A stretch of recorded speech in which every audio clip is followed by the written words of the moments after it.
I believe by now we've all heard the news about Dani Alves, how he was sentenced to prison last year for 4.5 years because of some rape charges that were filed against him by one young lady whom he met at the nightclub where he usually go to enjoy himself. How did that rape charges came about? Now, there's a particular nightclub in Barcelona, in Spain, where Dani Alves liked to go enjoy himself. He liked to go hang out. When he got to the VIP section of that nightclub that particular day, this girl was with some group of people too. Obviously, the girl didn't come with Dani Alves. They were already there with some Mexican guys. So when Dani Alves went to his VIP section, after a while, he went to use the restroom. He got up and excused them to use the restroom. It took about some minutes as well. Then this girl left the group of friends that she came with and told them that she also wanted to go use the restroom. Now she went towards the direction of Dani Alves and they stayed there for like some minutes and all of that. Then after a couple of moments have passed, Dani Alves came back to his VIP section and then got up to leave the nightclub entirely. Now when she got up, this girl was still in there. And then after a while, the girl came out crying and saying, "Oh, Dani Alves did this to me. He forced me to do this. He forced me to do that." A lot of things that she said that Dani Alves actually, she alleged that Dani Alves did some horrible things to her, forced her, did a lot of things, and all those many stories, and then before you know, the security were alerted, and before you know, because they don't play with this type of situation, if you tell a police officer that this person did this to me, especially when it comes to rape and forceful entry, it is usually very grievous and very serious. It is not a child's play. So they swung into action and they arraigned Dani Alves before the law courts. And before you know, they sentenced him to 4.5 years in prison. 4.5 years in prison. Now, his legal team has to appeal the whole judgment because Dani Alves has said that he never actually did all of those things, even though he first denied that he had sexual encounter with that lady. But later on, he said the reason why he denied that was because he was afraid that he was going to lose his marriage and lose his wife and all, because the wife will file for divorce when she gets to know that the husband is out there doing stuff with other women, of course. So he was afraid, but now he admitted that yes, there was a sexual encounter between me and that lady, but it was consensual. It was not forced, it was not rape, it was nothing like that. It was a consensual intercourse between him and that lady. So the legal team of Dani Alves decided to appeal the whole case, and then they started corroborating the whole story. When they look at the whole story that the girl told the law court, told his lawyer, or that the lawyer presented to the law court of the account of what happened on that particular day, when they corroborated the whole story, they found out that the stories was not even adding up at all. It was not, when they put 1 + 1 + 2 + 3 + 5, they added everything. The math was not mathing at all.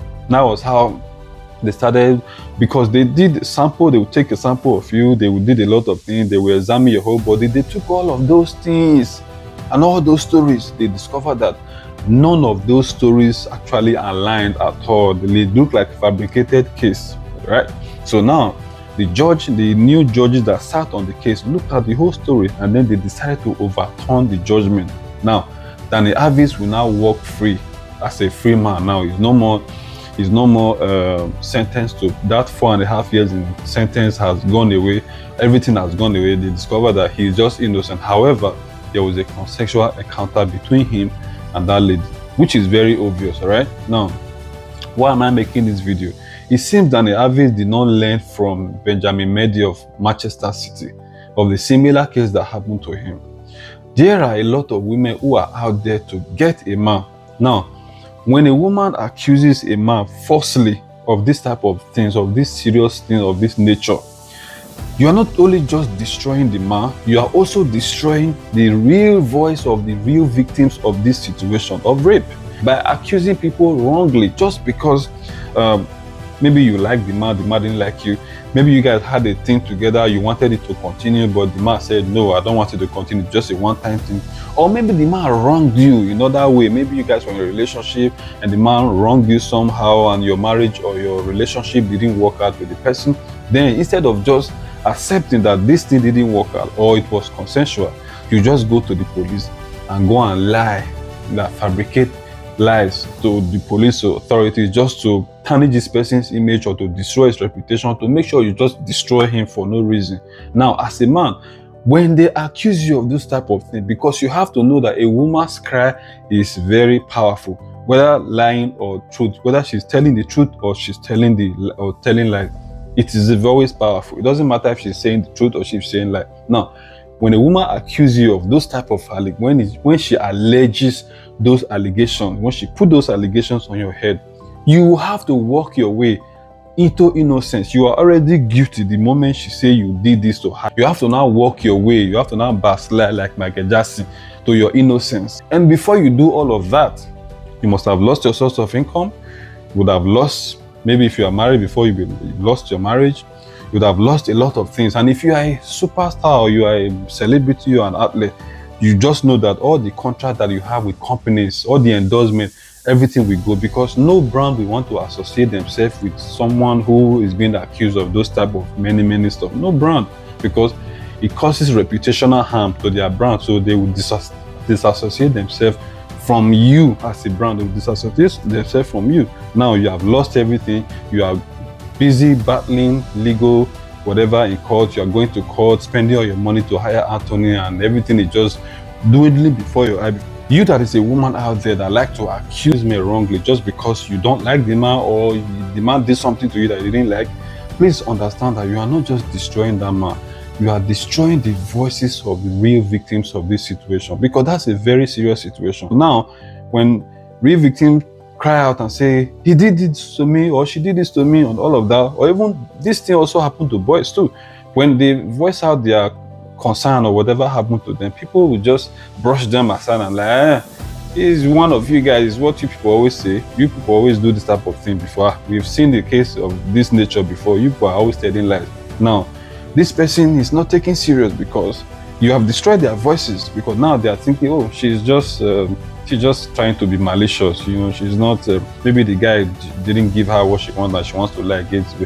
Now you are just watering down that serious situation, watering it down. So I beg you as a man, I beg you in the name of whatever God you serve, whether it's Jesus, Allah, or whatever you serve, Shango, Orisha, any God that you serve, please stop putting yourself in a situation that look as if you actually did a thing when you did not do it. Stop putting yourself in a compromising situation that when they just accuse you, they will not even think that, say, yes, he's guilty. Stop. We've seen lots of videos. There was a particular viral video of this lady, that's, what's her name again? I can't remember her, but she's a health influencer, where she was confessing. Somebody recorded her in a gym. She was confessing that the person she said raped her was all lies. She was confessing. Now, years ago, there was also a lady who came out in the podcast and said that this is what she did. In fact, she was even groomed to say that the man did something to her, when actually nothing like that. And for those who have been affected, who are real victims, please, I beg you, do not let these people to stop you from crying out if you need help. You need to cry out and seek help. In any way possible, you need to cry out and seek help, so that justice will be served, and those people who did those type of things to you will be put behind bars. Please cry out. The real victim, please cry out. But please, women, please stop accusing men of doing something to you when something like that did not happen, just because your relationship with them didn't work out. Please, I beg you. Another story, story.